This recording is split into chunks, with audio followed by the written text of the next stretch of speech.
Hello, everyone. Welcome to the Just to You podcast. My name is Eric Nicole, and I'm your host.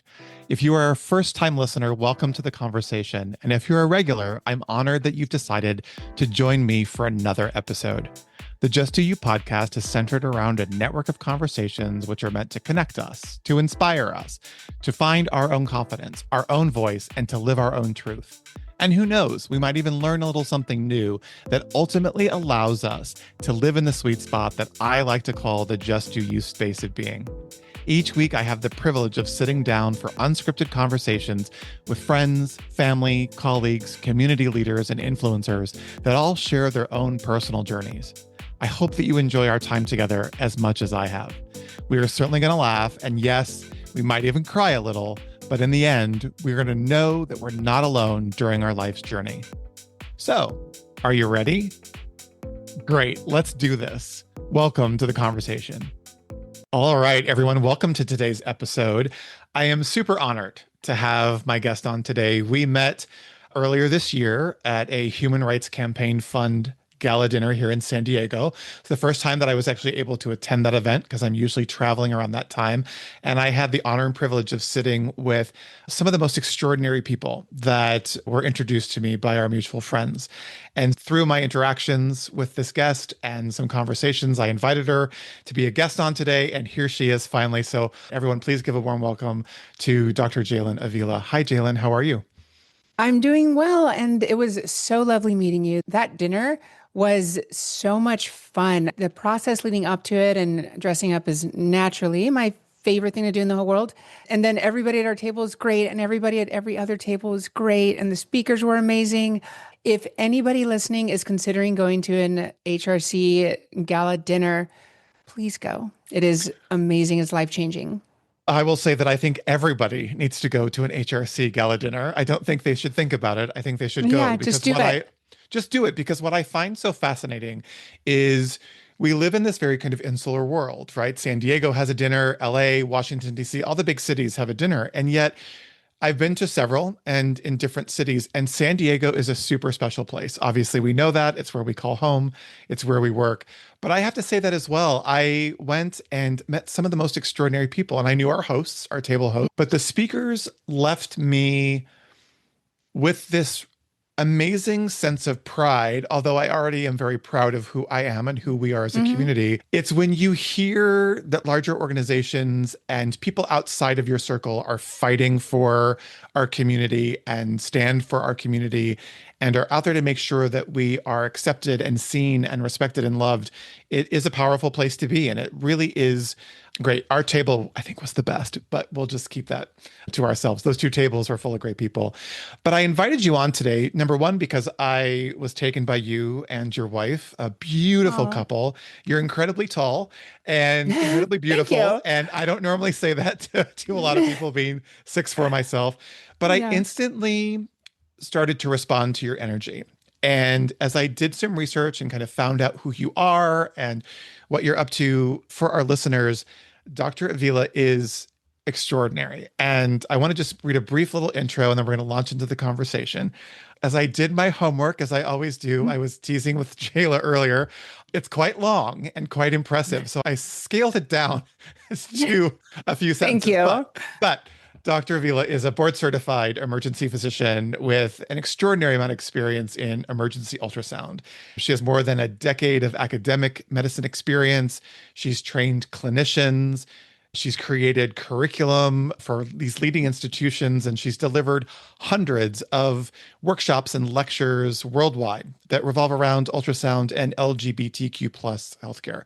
And she is a dedicated mentor for future leaders and, like I said, just a really impressive CV. So welcome again, Dr. Vila, Thank you. to our podcast. And I don't want to be so informal as to call you Jailyn, Mhm. but you let me know Oh, how I please can. call me Jailyn. Oh my All right. goodness. Yeah, Sounds please, good. Jailyn. Sounds good. All right. So I'd like our listeners to get to know you a little bit as the Just a You podcast. We're in our second season, and the conversations are designed to be a get to know you conversation. It's like you and I are sitting down and having a cup of coffee.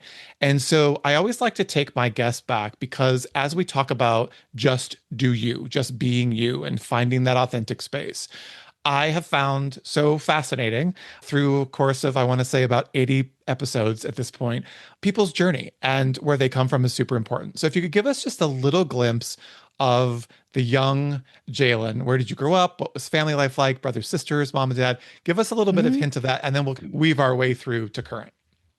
Great. Yeah, I was born in Loma Linda, California, which is, I don't know, 2.5 without traffic hours north of where we currently live. Mhm. And I don't remember too much about my early childhood naturally because I was a baby. I went to a Seventh-day Adventist school. That was the community in which I was raised. And my dad joined the military, joined the Navy to pay for his medical school. So I got to see the kind of medical school process and training and all that stuff. As much as you can absorb being a early elementary school, middle elementary school aged person when that happens. And we got stationed after Loma Linda, after he graduated medical school, we moved to Virginia, spent 4 years there, and then went to Naples, Italy for 2 years, which was Mm. great. And Wow. then I spent my first year of college in Argentina, and then did the last 4 years of college in Riverside in California, which is close to Loma Linda, and then did residency in Chattanooga, medical school in Loma Linda. I did residency in Chattanooga in Tennessee, did a Mhm. fellowship in Kentucky. I stayed there for, I think it was 6 or 7 years, and Wow. then moved back here in late 2022, 2021, 2022, somewhere around there. And that's the broad overview. Obviously, there's a lot of Yeah. details in the middle, but that's a broad overview of how I got to be sitting here at this desk talking to you. That's all amazing. Amazing. Loma Linda is obviously a very well-known school. I have a couple of friends who went to medical school there, and Riverside, like you said, is just up the road here a little bit from us. Did you know early on that you were going to be a doctor, or did you want to be a doctor because of your dad, or was that something that came on later in life? As a scientist, I can't say that I wasn't heavily influenced by my dad, but from second grade around that time is when I was like, I'm going to be a doctor. And the earliest memory I had of wanting that was my first year of med school. Traditionally, one of the bigger courses is an anatomy course. And we're actually, as a kind of country, we're moving away from doing dissections as part of the anatomy course. There's a lot of reasons why that is the case. But it's always, even when I went to medical school, dissections were that was mostly what we did when we went to school. We had to study a lot, but when we Mhm. went to school, a lot of it, at least in the first semester, was going to cadaver lab. And so my dad had a dissection book. And the dissection book in the house, it was real pictures. And I found it one day and I just devoured it. I wanted to just spend time looking at it and seeing how the muscles worked, where the nerves were, how the heart worked, lungs, everything. I was so enthralled by it. And this is a second grader. And Yeah. I think my parents were wondering, like, oh my God, is she going to be like a serial killer? Is it going to be like a Dexter situation? Dexter. I was just going to say Yeah, that. yeah. Very It was Dexter. like that. And they bought me like a kid appropriate version with cartoons. I say I'm more kid appropriate, right? It's all medicine, it's biology. But from their perspective, a more appropriate book. And I never opened it. And I would just sneak into my dad's office and find it. Mhm. He put a cover on it to make it like a little more nondescript. He would try to hide it in his bags, his school bags, but I would always find it. And it was hard for me to communicate that when I was in second grade, but it wasn't morbid fascination. It was intellectual fascination. I wanted to know what it was, and I almost found, I don't know, like fulfillment or joy, or there was something in me that needed to understand how the mechanics of an arm worked and what bones looked like, and what organs I had, and all that. And so that was the first time I remembered it. And then it was my major in college was quite different from medicine. I was a music major in Oh, college. wow. But even with that, my goal was always med school. That was always the goal. I did music because I started playing the violin when I was 4. I switched over to viola when I was in middle school because, as you alluded to, I'm a quite tall girly. And so it just fit better because the violin's a Mm. bit smaller. Viola typically is a bit bigger. And so it fit me better. My younger brother is 4 years younger, also a physician. He had already started playing the cello. And so I didn't want to play the same instrument as him. And I liked strings. And so that was what was left. So I did the music major and then I applied to one medical school, which in retrospect was really risky because I wasn't like a phenomenal student. I did pretty average. I did pretty average in my MCATs, which is the entrance examination for med school. And luckily I got in. Like, obviously, you did, as you sit here today Right? Yes. as a very successful physician. Did you have a lot of brothers and sisters? Was the family big? No? Yes? I had one One brother? brother, Okay. 4 years younger, and we had a lot of cousins. I think my mom was one of six. My dad was one of two, but all of his family, there was a lot of kids. I Hmm. probably have, last I counted, I think I have maybe 10-ish first cousins, 10 or 12 Wow. first cousins, and then we're Venezuelan, and you just compound that to second cousins, third cousins, and I have 100 cousins. Big family. And yeah, and we were very close. My family and I, my extended family, I'll say, and us were very close. That was Hmm. basically what we did on Saturday, called Sabbath. That's what we did. We all got together and we spent, after church, we spent the entire day together. And so it Hmm. was a very important part of my upbringing. Was the medical profession, obviously, you said your brother's a doctor and your dad was a Mhm. doctor. Were there other members of that extended family that were also in medicine? My mom was also a nurse. Oh, wow. My Okay. medicine wasn't my dad's first career. He was a Oh. music major. He was a pianist and a composer and a music producer. So he did a little more of the back end stuff, although he was a phenomenal pianist as well. I had one of my mom's sisters is a physician and her husband's a physician. But besides that, it wasn't like a common thing, although I will Mhm. say that almost all of us at some capacity have educational or teaching roles, which Mhm. that's something that also is foundational to me. It's a very important part of how I perceive myself and what is important in my life is education. And I think that is probably very likely an inherited trait. I can only imagine. I agree. When you went into medicine, was there a conversation about specializing within this particular field of ultrasound? And also, I should say, did you have a particular kind of slant towards our community? Regarding the first question, not necessarily. My dad was an anesthesiologist, and his personality spoke very highly of anesthesiologists, and everybody else was not smart, to say it nicely. What happened for me when I was in medical school, our first 2 years are a lot of classroom work. First year is focused on how the body works. Second year is focused on pathology with diseases. And then third and fourth years are clinical rotation. So we have a lot of studying to do still, but we're in the hospital, we're in clinics, we're in the operating room to get us exposed to a bunch of other specialties. And my issue was that I liked everything. There literally was not a rotation that I didn't Mm, enjoy it. Actually, it's not really a secret, but every rotation that I was at, I would tell the people I wanted to do that profession. It wasn't really a lie because I didn't really know what I wanted to do, but they spent extra time on me. They let me do more things. They spent more time teaching me, and I got to experience more. And I think that honestly helped. My two favorite rotations in med school actually were OBGYN and psychiatry. Those were my mm, absolute like top rotations. It was so amazing. I remember the first time I delivered a baby, it was just like the most beautiful thing I'd ever encountered in my life is helping, I'll say, bring a baby into this world. And then psychiatry was just fascinating. Oh my goodness. It was mm. just amazing to be able to identify all of the personality traits that my family members had. So that was nice. I did a fourth year rotation, and usually by fourth year, we've already decided what we wanted to do. But I wasn't sure. I thought maybe I want to do internal medicine with critical care because that seemed like the one that you would interact with all of those specialties. And I knew I didn't want to be in an operating room. I don't have the attention span for that. And I did my emergency medicine rotation. And on my second shift, my first shift, it was just the ER can be very chaotic.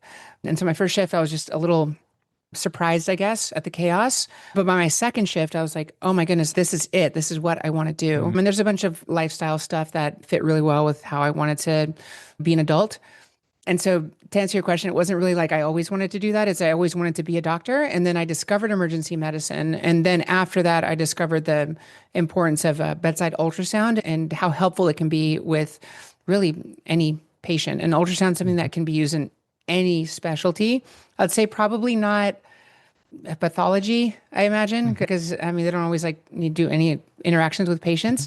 But really, any other specialty, there's a place where ultrasound actually is something that improves patient care and accuracy and Mhm. all that stuff. So I just fell into it. It Mhm. wasn't that I don't think I was predestined to be an emergency medicine physician, just to be a doctor. And then I figured out I really liked Yeah. emergency medicine, and I still do. It's Yeah. been 13 years since I graduated Wow. med school, and I still love it. I still love being an ER doctor, and I'm still happy to work. It's amazing. I have friends and family in medical profession, and I'm always amazed. I've been in the hospital a couple times myself, successfully, but Hey. I love being in those spaces and watching the chaos that you talk about. It's not something that I could particularly do, although I have my own chaos in my own industry is a little different. We're Of not saving course. we're not saving lives. But I have a funny ultrasound story. So many years ago, I was diagnosed with a liver condition and they had to do a ultrasound. And I was at UCI Medical Center here in Southern California, and I was getting the ultrasound, and it's a teaching hospital. So a lot of the technicians in radiology were students. And there was this young gal there, and she's giving me the ultrasound. She's checking out all the internal organs, liver and gallbladder and all that stuff. And she's at one point in the midst of the ultrasound, she says, "Are you doing okay?" And I looked at her and I said, "Yes, but I don't want to know the sex." And she paused and didn't say anything. And about maybe, and I thought, oh, I was just not going to push it because the joke just fell completely flat. And about 30 seconds later, she goes, "Oh, I get it." Since then, we had a good laugh about it, but Oh, I was I love so that. embarrassed because I was like, yeah, I don't want to know what the sex is. Yeah. But it is something that I think has been through the course of this particular health concern that I have within my family has been something that has proven to be obviously very important. And I'm also that patient that wants to see everything and learn everything. So I ask a ton of questions, and I've been very blessed with the people that I have been seen by and have performed a lot of these because I want to see photos, I want to see images, I want to know what it is like and what they see, and I'm fascinated by it. And I'll sometimes look at that ultrasound screen and go, how do you see that? I don't see it. You are obviously trained to see it, but I could imagine working in the ER, incredibly fast paced, obviously can be traumatic at times, not only for the patient but for family and for you. I'm assuming there's rotations of days on, days off. How do you find, I will also say to our listeners, like I said, you have an amazing wife, but you also have children. You also are very involved in the community. What's your downtime? How do you take care of Jailyn in her downtime, or is there downtime? I mean, you can always find downtime, and it's about prioritizing. But I will say that my issue is that I truly enjoy medicine, and all the things that I do don't usually do things if I don't want to and I don't enjoy it. And I don't watch sports. I like shows. I watch TV. I like going to live stuff. But my time off, like what relaxes me actually is working on presentations and reading articles. I actually like Hmm. thoroughly enjoy it. It's not my favorite thing. It's not the most important thing in my life, naturally, but I enjoy it. So it's almost like as long as there's not a deadline that like Mhm. tomorrow I have to finish this presentation, it's actually pretty enjoyable for me to do like my medicine and my education stuff. Hmm. I think I'm fortunate because my wife went to PA school at the same time that I went to Hmm. medical school. And our first 2-ish years of being married, it was really just studying together. That's how we spent time together. And she's encouraged me through my kind of academic career and my publishing career and my education business that I have. And so we have figured it out. Well, she's on board with it. And my kids have always known that. So they're on board. And you got to make sure that you spend time with the kids, spend time with the family, and exercise occasionally, go on trips occasionally. But if something falls off my priority list, it's by design. And because I also want to be happy. I don't want to get to my retirement age and then Hmm. feel like I didn't do what I wanted to do. Yeah, it's important. Balance is super important. I'm working with a coach right now, and my homework tonight after I finish recording this podcast with you is I have to sit down and start writing about balance and about self-care and about Mm, taking the time for you. I have a very busy career also, especially it's seasonal, I would say, mm, typically the first half of the year and then a couple months around this time, and I'm nonstop. And I love my work. I have loved it for 22 years or 25 years, I should say. mm. And yet I still have to remember that it's important to take the time. I'll be 59 this month, which is hard to believe. I don't know how that happened and where that came from, but I have to make sure that I make time for me because I'm very dedicated to what I do. I love what I do. I also, like you, I love teaching and training new people and coaching new people. And so at this stage in my career, I'm looking at what's next, and teaching is going to become a big part of that, and coaching is going to become a big part because we do have a lot of knowledge and we have a lot of things that I think are very valuable to people in order to impart on them. And so it's taking those passions and taking that love and taking that energy and turning into something that you can help other people. So I applaud you for that. I think it's great. So you obviously have, I'm going to backtrack for a quick second. How old are the kids? I have a 6-year-old, a 9-year-old, and a 12-year-old. Wow. Okay. Hands full. I don't know, they're great kids. We're very lucky. A lot of it is my wife and I taking a lot of effort and a lot of dedication and a lot of focus on what ultimately is the most important thing. And having a paycheck is for sure important. Having a fulfilling job is for sure important. But my perspective on it is that the thing that is the foundation of all of it, of like my life, is my relationship with my family. And so my relationship with my wife and my kids, individually and also by extension, is absolutely the most important thing. And it is the thing that I work the hardest at, is making sure Mm, that we're good. yeah. Because both of us, we both come from broken homes and not great examples of how to be a parent and how to be a Mhm. spouse. And that we have actively worked on because we don't want that. We don't want that for us and we don't want that for our kids. Yeah, it's important, right? You don't want to recreate that generational inheritance, right? You want to make sure that you can break that. How long have you guys been together and how did you meet? I feel like we just started dating, but we started dating 20 years ago. So yeah, I was 20 when we Wow. started dating. I'm 40 now. And we realized that my wife, who's 38, has been with me longer than she hasn't been with me.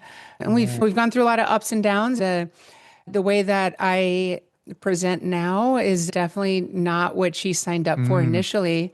But Ah. we've really done a lot of work together, and she's actually been one of my most fervent supporters and really the person that I lean on the most naturally throughout my transition.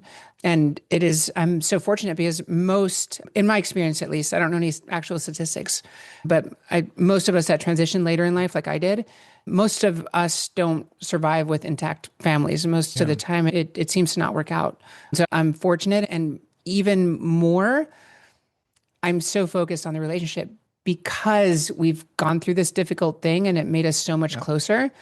And it makes me want to focus on the relationship even more. I've had a lot of conversations with guests the past couple of months, especially the last couple of episodes. I just interviewed separately a couple, two individual podcasts, but seeing them independently was fascinating.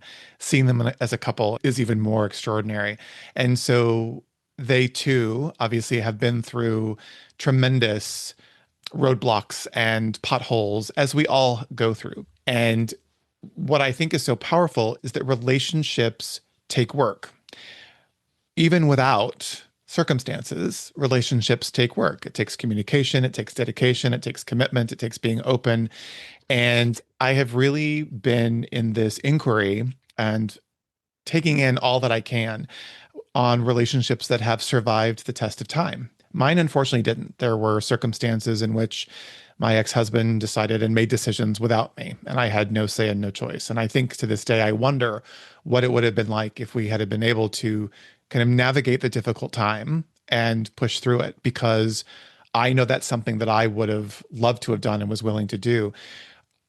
I've always also said, and it's become a constant mantra in my podcast.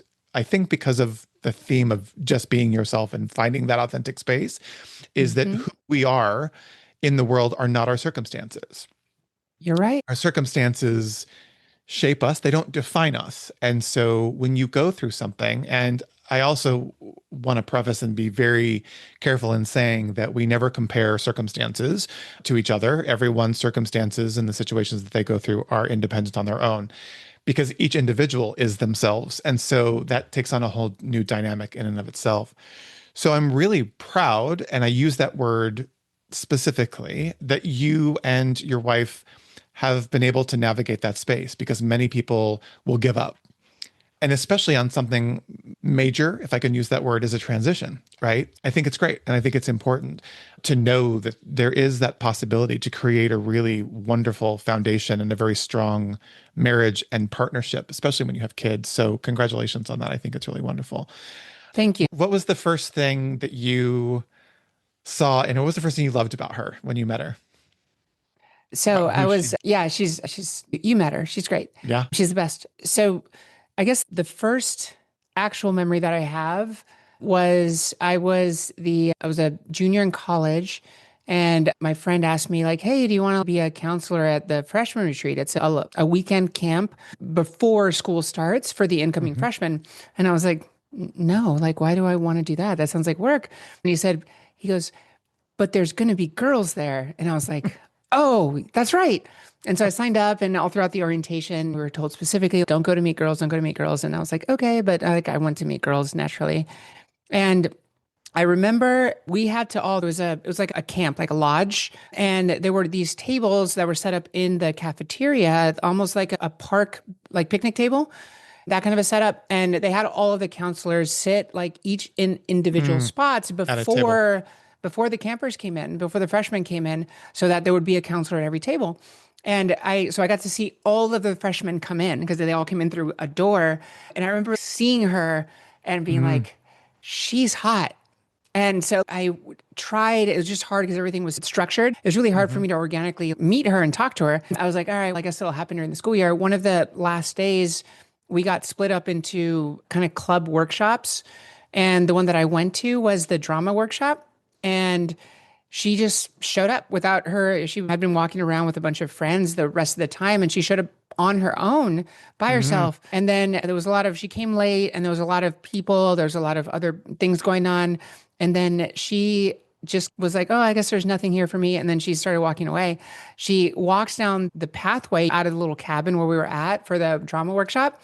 And I actually excused myself. I went and got her and brought her back. mm. And that is actually the first time that I remember meeting her, although it turns out that we'd actually met a couple of months before, and I actually didn't remember, but I played it off. She was like, do you remember me? I was at this birthday party.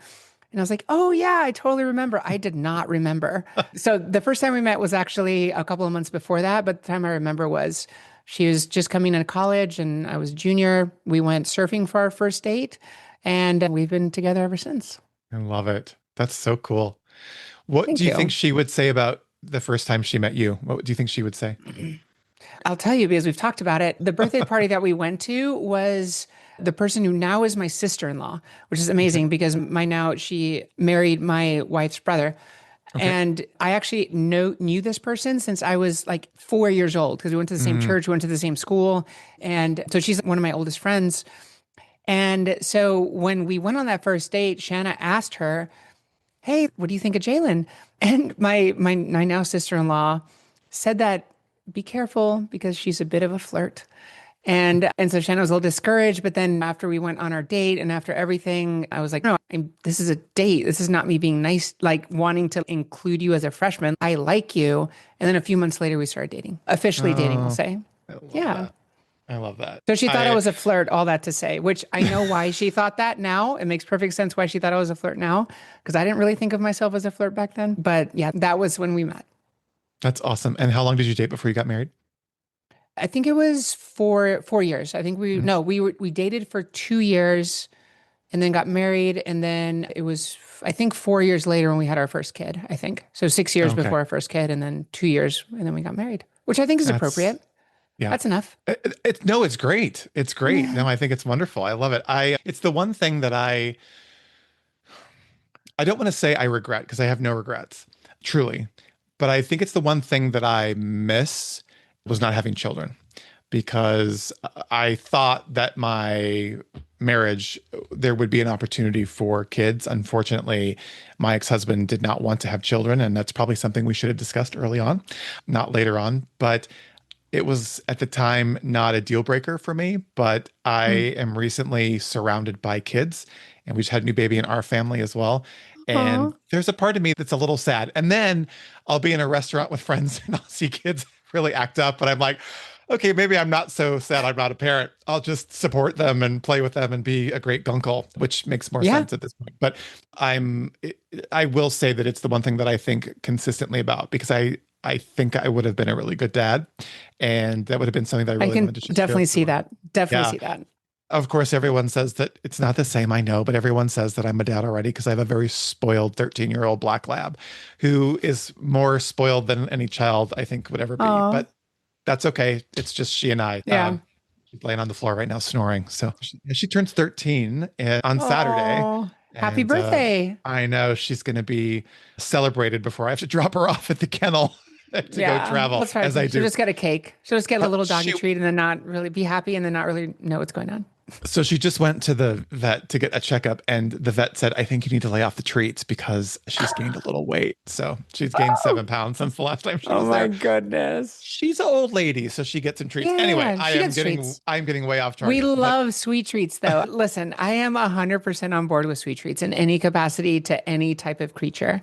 100%, 100%. And I figure she's at that stage in her life where an extra treat, an extra pound or two, she's super in Fine. good shape and super lean. She can have one. And she's going to get a She can birthday. have it. She's going to get a cupcake on her birthday, whether people like it or Good. not. Yeah. Good. It's also because I feel guilty dropping her off at the kennel, but that's a Yeah, whole other fair. podcast. Yeah. Fair. How, if you don't mind, I'm just Mhm, curious, mhm. did your being part of the LGBTQ community during med school, did it come into play? Were there issues? Did it come up?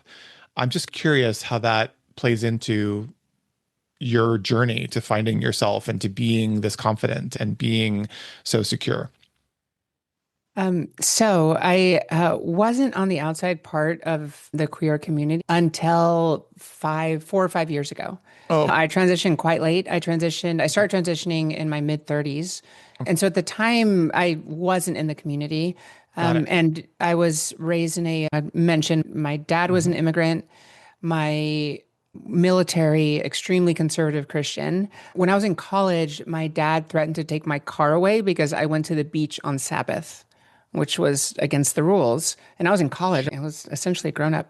And so my dad died, but he had actually like tried to instill in me these values that always felt wrong and foreign, but I wanted my dad's love. And so I tried really hard. I feel like was a pretty good actor. I was able to fake it and trick a lot of people. And I was able to be stubborn about, no, I know that this doesn't feel right. I know that this isn't me, but everybody must feel this way. So I can work through it. And so that was basically like my entire childhood, college, Mm, med school. And then starting in probably in college is when it started to affect me, who I was on the inside. I mean, that's when I started with things, but I don't know. Everybody's got their own experience. yeah. I had so much shame and hatred towards that part of me. And a lot of it was my upbringing. And I think everybody tries their best. I don't mean to say that anybody is a bad person or that any of my family members are bad people. I love my family. But the message that I was taught was that homosexuality is wrong. And the worst thing that could happen to a man is to be considered effeminate. It'd be better to die than to be Right. effeminate. And that's in the 90s. That was what the media representation was, especially for any man who presented in a feminine way. I didn't even know what trans people were until I was in med school. I didn't even heard the word Mhm. until I was in med school, and that was early 20s. This has come up a couple times with previous guests is that this is really never to necessarily fault the parent because parents are not taught. They don't have a degree in child rearing, child Right, raising, being able right. to, they're not given the languaging. It's the one miss, I think, that we don't offer in our world is how do we deal and navigate having children that are special and unique. And I use those words specifically because I think Hmm. everyone is special. They are beautiful and Yeah. unique, and every child has its own gift. And but we also don't teach our parents how to navigate that. So I say that to not place fault either. When I came out to Hmm. my mom, I was late. It was 24, which for me was late. I've known since I was about 7, 8.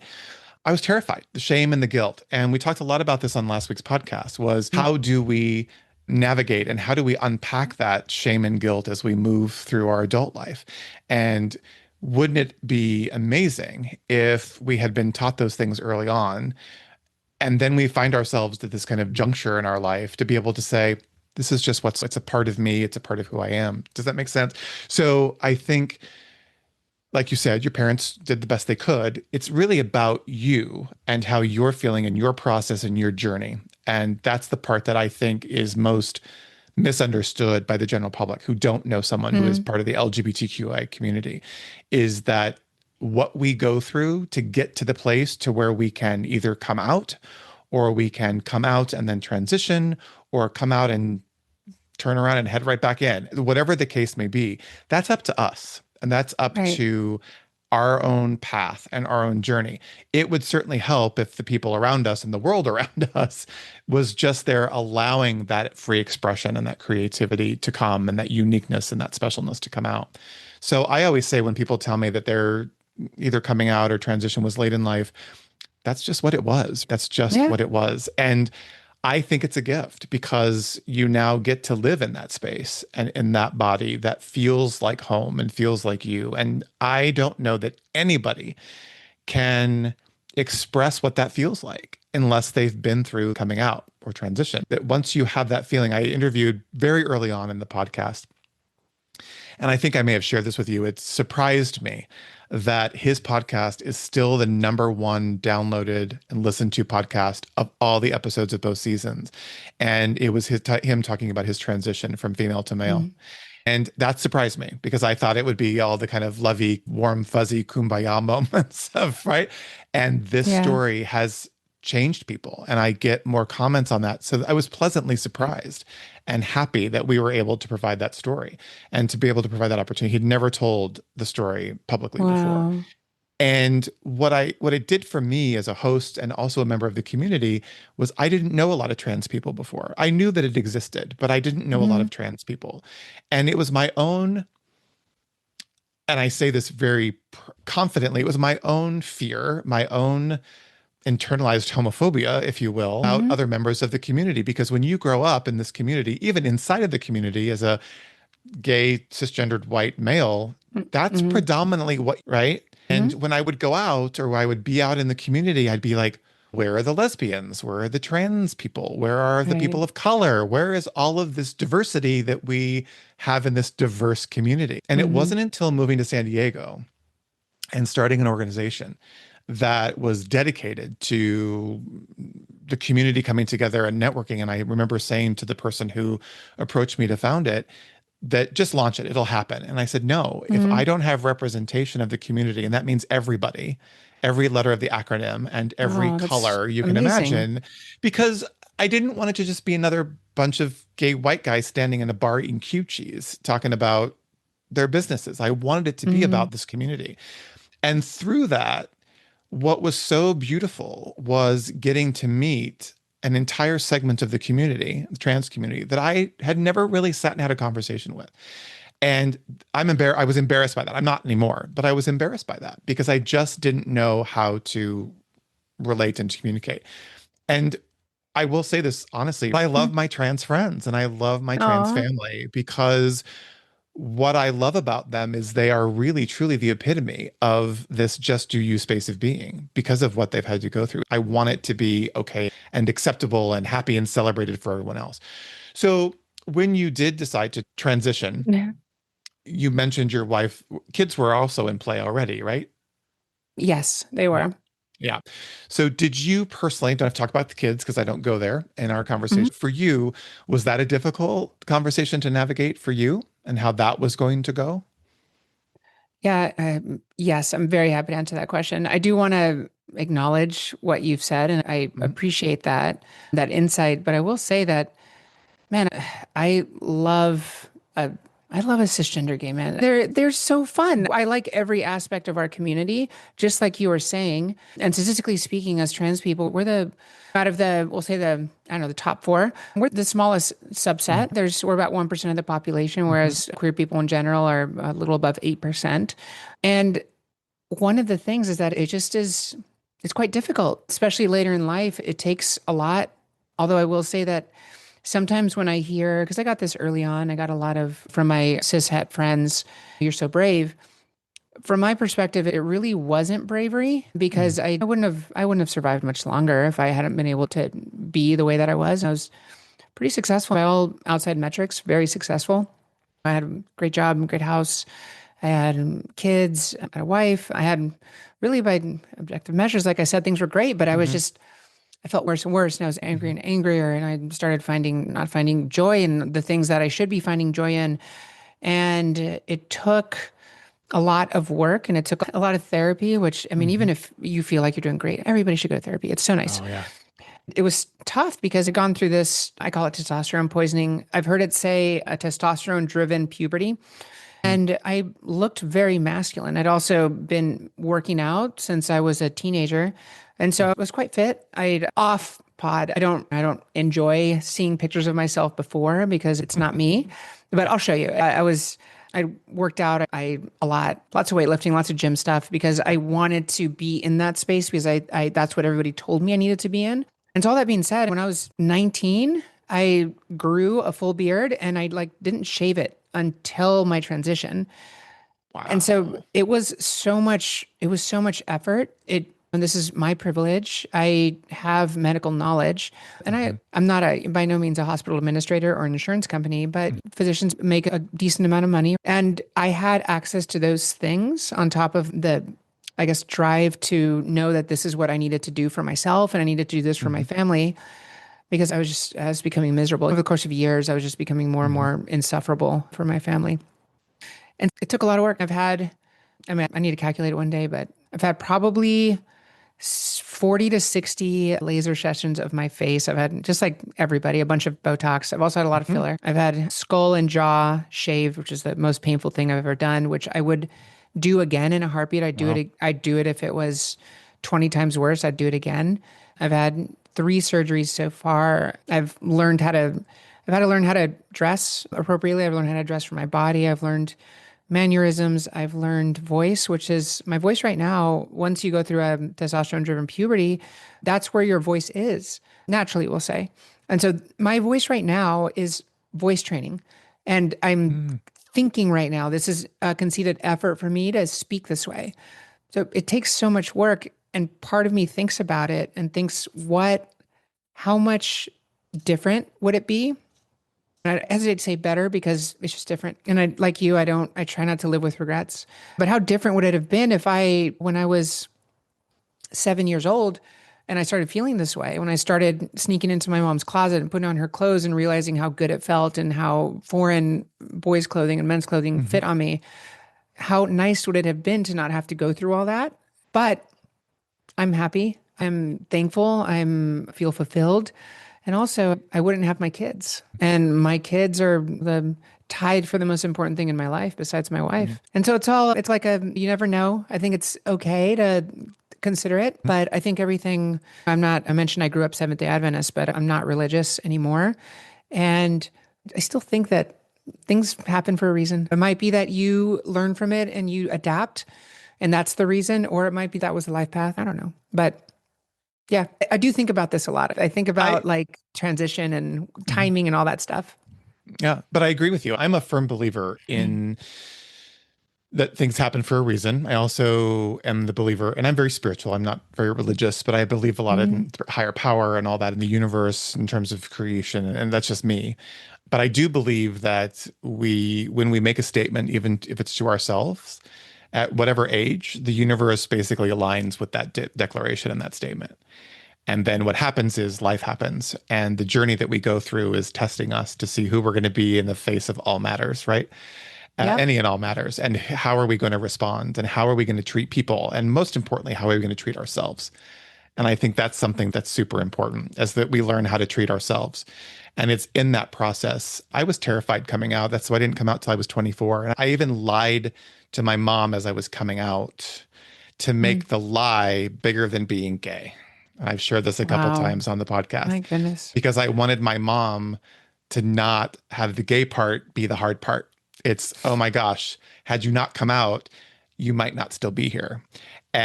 But it wasn't true. And I've told her this many times and apologized profusely. And I've told it in other podcasts that I've been a guest on. That's how I had to navigate that process. And so now when I'm talking with people and communicating, it's like, more about that being honest and being open to the journey and being open to the conversations because the universe has listened. If you believe in God, God has listened. I Hmm. believe, and it's hard to say this in this current environment and space that we're in, but I do believe that who we are as human beings is first and foremost the most important thing. At the end of the day, we're human beings. How we got to the place of being who Hmm. we are as human beings is really no one's business but our own. And yet we've made it everyone's business.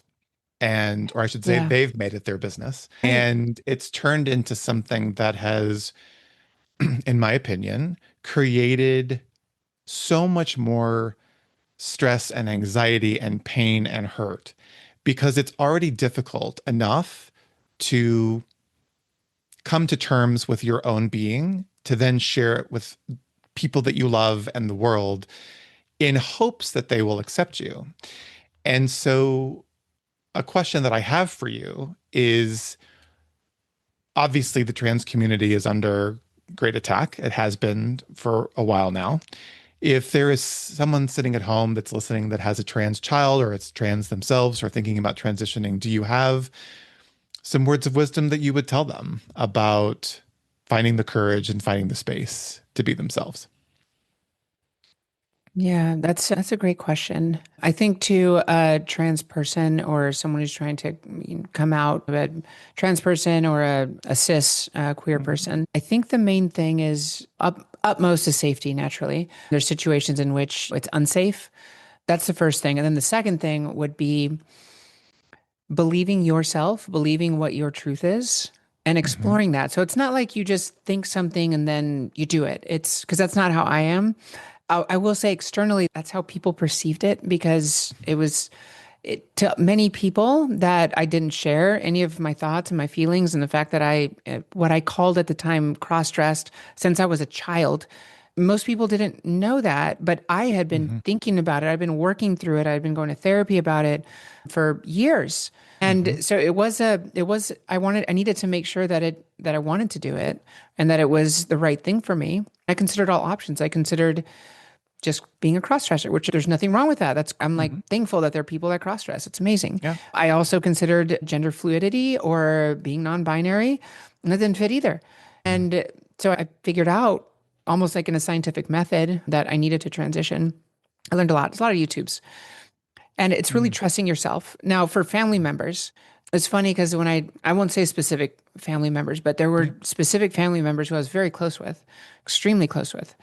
And I sent a letter. I sent a letter to all my family, nice letter, Mhm. and very scientific. I put data because even back then, 5 years ago, there was people saying all these things that were just patently untrue about trans people. And so Right. I actually gave links to I love government you. websites. I gave links to PubMed index journals to show, hey, like these things that I know you have been hearing, they're not true. Like, here is the data that shows that. And even for some of the stuff, I said, here's what this specific politician screams about on Fox News. Here is what they're referencing. And here is the Is the actual truth. like document that doesn't say that, actually. It doesn't say that. The big one was that most people who transition regret it, which that when people say that, they're most of the Mm. time when you actually try to figure out what they're referencing a study that was done a long time ago. I'm very likely misquoting it, but it was done in like the 60s or 70s. And they grouped any individual that was observed as falling outside of what they thought was appropriate for boys and girls. They grouped Mhm. all of them into trans Yes. together. So Yeah. if there was a young boy that liked playing with dolls, they were trans. If there was a Yeah. girl that liked playing football, they were boys. And Mhm. so that is where that data comes from and all of the data subsequent to that. So that is a poorly run study. Yeah. All the data subsequent to that shows that the regret rate for a surgical transition is the lowest regret rate for almost anything that exists. So, an average regret rate for any surgery is about 20%. That is the average regret rate for Really? any surgery. Wow. Yeah, we're talking like Wow. knee replacements, we're talking mastectomies for cancer. Any surgery is about a 20% regret rate. Having children has about a 15% regret rate. Tattoos are like 15 to 20% regret rate. And guess what it is for trans surgeries, gender affirming surgeries for trans people? Do you I know? wouldn't, I don't know the number. 1%. Okay, so Jailyn, let's stop there for a second because we're getting close to Yeah. time. But I want to make this point. I always love it Yeah. when the golden ticket moment is in the last 5 minutes of the podcast. Yeah. So say that again and just pick one. So the regret rate of, let's say, any elective surgery Mm, is what percentage? It's about Uh, 20%. So 20% of the people who have an elected surgery regret having that surgery. Yes, 20%, 20. correct. The One percentage of fifth. 1/5. So the percentage of people who regret their transition surgery is 1%. It is the least regretful thing is transitioning surgically. Correct. And here's where the rubber meets the road for me and where I get most triggered is I want to know who they are. Who's the they that created this narrative? I want to know who they are because they need to get their facts straight and they need to do a little bit of reading and a little bit of education. And I also say this, they need to sit down with a trans person and have a conversation. It is the one thing, and I get a little bit soapboxy about this, and I No, please apologize, do. but I'll it's, give you my soapbox. yeah, it's the one thing about our community. It's LGBTQ History Month, October. So it's the first day. And I thought about this driving home from my doctor's appointment this morning. And I thought, this is a great opportunity to teach some history. Let's have some history lessons. Let's have some conversations.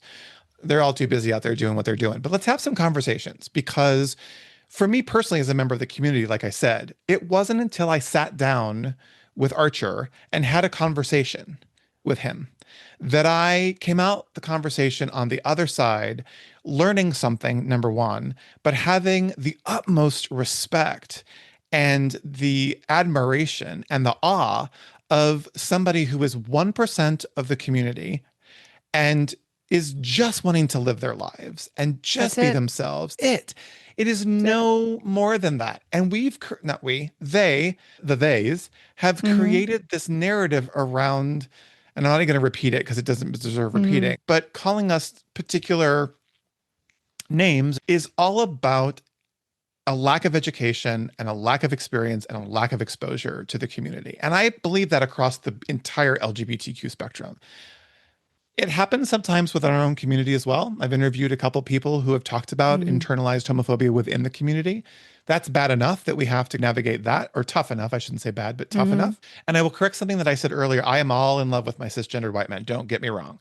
I Oh was no, I joking. didn't mean to Okay, imply good. that. No, Yeah. no, okay, good. I was just making an analogy that it's Yeah, no, I typically got it. growing up where I've lived, Mhm. California, it's typically that. But Yeah. we have to come to a point where we stop, or they, I have to start saying we, there has to be Well, a you mean point we in as a which society, right? we as a Like as a society, society as a yeah, as a whole. society as a Yeah. whole, just want to make sure that's clear, get to a place where we are setting assumptions and we are setting our ignorance aside and that we learn a little bit because we are not going to get anywhere. We had to do it with every marginalized group. We've had to do that. And where I feel the most empowered now in this current climate that we're in is exposing stories like this and saying, maybe this will help. If this helps one person, if this conversation we're having today helps one person shift their perception about the LGBTQ plus community, the trans community, all of those assumptions that they have, you and I have done our job Agreed. because that's going to trickle out in the world. And so when the second season came along in January, I'll be honest, I had a conversation like, I can't do this anymore. I don't think anyone's Mm. going to listen. It was so chaotic and so crazy. And my mentor, who's also a podcaster, different type of podcast, said, if you don't, you're ripping people off. And what if that one person who needs to hear this story doesn't hear it? So I am telling Very our true. listeners as we begin to wrap up this conversation, because I could talk to you for days, is this. If you know someone who is struggling or has assumptions or has conversations that exist about something that they are uncomfortable about or don't know about, I encourage you to get out and find the resources. There are resources out there. that can help you understand differences, the community better. And I encourage people to go out and find that because it isn't until you really, truly, and honestly can say that you've heard us out that you can ever begin to respect us. And then I will say one last thing, and then I have one last question. I truly believe that the lack of respect that we get as a community, all of us, is because the people who are giving us that disrespect have no respect for themselves. Oh, And it's in absolutely. that vicious cycle that we are collateral damage. However, we are here to shift that narrative and to shift that conversation because it's dangerous. It's dangerous. And there are kids out there are young people out there who are sitting wanting to come out, questioning their sexuality, questioning their path and their journey, and they're terrified. And we as a community, through these podcasts and through what you do out in the community with you and your wife and the kids, is only going to change that. So I will end by saying this before I ask my last two questions quickly to you, is thank you for being who you are in the world, Jailyn. And thank you for being who you are in the community. It's gonna make me cry because the world's a better place with people like you in it because you are just out there being you. You are smart, you are talented, you are making a difference in the world, and you are out raising kids and being a wife.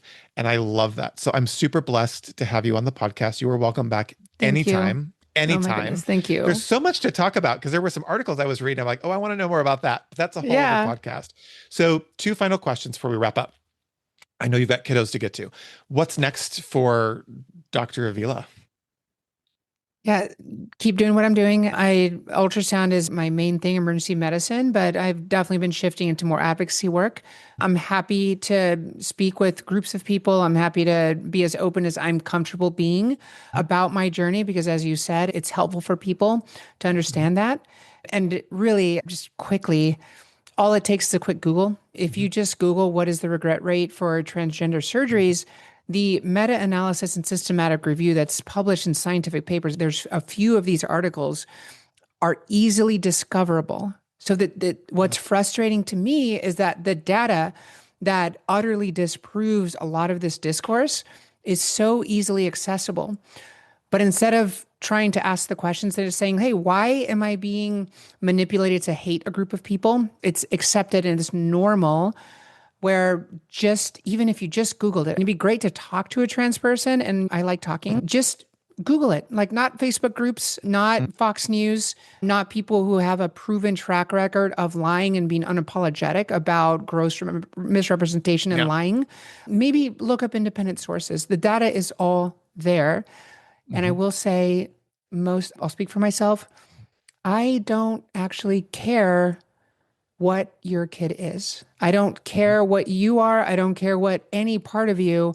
I want everybody to be able to do what they want to do. mhm, I would fight to allow other people to be heterosexual. I would fight to allow mhm, other people the right to go to church on Sunday or on mhm, Saturday. I would fight for that because mhm, that's them and that's mhm, great for them and that is their life and that's really all I want. I get frustrated sometimes that I mhm, have to put myself out there, that I have to tell mhm. people about my family and expose myself potentially to Yeah. danger.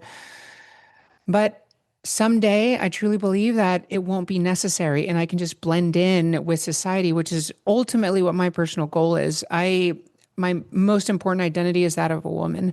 And I'd be so happy to live my life just as a woman without having to do this. Although I will say it's great talking to you. And I Yeah. love to have met you. And I'm Mhm, thankful to have yeah. this friend here close to where I live. Yeah. Well, I'll tell you, and I'll be honest, as we close that loop, when I first met you and I first saw you and your wife, I did not for a second question a transition. It's because of how I see our community. I see who the person is as a human first and know that there are so many stories and so many opportunities. But as I started to uncover and learn about you and hear about you from our mutual friends, is when I knew that there was a story that needed to be shared. And I'm honored that you came on and shared that today because your representation as a human being is what captures me most because of who you are in the world. And so I appreciate that. I am going to put a link up to your website, but also if there's any articles that you reference that you think are good, we can put the I'll links up send to them your those as way. well. Send them my Yeah. way because I can tell you're a data person. All right. So my last question for you is this. If you could go back to your childhood, what would you tell your young self about who you are today and your life? I would tell her, you are okay and things will be okay. You can handle this. I love it. Short, succinct, and direct. You can That's how handle I it. roll. Yeah, you can handle it. You can handle it. I will say, as I say goodbye, I love that question. Sometimes we cry, sometimes we laugh, Mm, sometimes it's super emotional. But everybody says in some combination of the phrase, those same words, it's going to be okay. And what yeah, I hope people take from our conversation today is that no matter where you are in your journey, and no matter how far along you are into just being your true authentic self, you just got to know that it's going to be okay. I love that. I love Thank that. you. Thank Thank you. you for your time today, Dr. Avila. I am proud to be your friend. I can't wait to see you and my best to you. And thanks for being here on the show today. Thank you so much. We'll talk soon. All right, everyone. Thank you again for joining us on today's episode. I hope our conversation resonated with you like it did me, and I cannot wait to sit down with you all again next week. Remember to subscribe to the Just You podcast on your favorite platform so you can make sure not to miss a new episode, which drop every Thursday. If you like what you hear, you can easily share the podcast and episode directly with your friends. And if you would, rate us and leave us a review. We'd love to hear from you. You can also follow us on Instagram at JustDoYouPod. As you go out into the world today, remember to just do you. All right, talk next week.